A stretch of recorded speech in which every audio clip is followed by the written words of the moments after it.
Welcome to McPlum, simple solutions served daily. You start by opening Google Maps and signing into the account that owns or saved the address. This ensures edits attach to the right profile. Once signed in, go to your Places or open the side menu and select Manage Your Business if it's a business listing. Make the first actionable move, locate the address on the map, or search it directly. This initial selection is crucial because edits flow from the specific place card you open, not from general settings. Once you have the place card open, tap Edit or suggest an edit to change the address lines and move the map pin precisely. Accurate pin placement avoids navigation errors.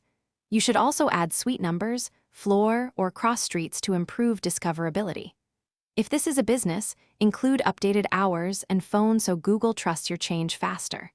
Make small, verifiable edits and provide supporting photos if available, because Google prioritizes changes. After editing, submit your changes and expect an email or notification about review status. Google reviews community and business edits differently. If you control the business, use Google Business Profile Verification to speed approval. Phone, postcard, or email methods confirm ownership. If your edit is rejected, don't give up. Check Google's address formatting rules and resubmit with clear photos or official documents. Also, try moving the pin and adding nearby landmarks. These small adjustments often resolve common rejection reasons. Thanks for watching. Stay juicy and subscribe.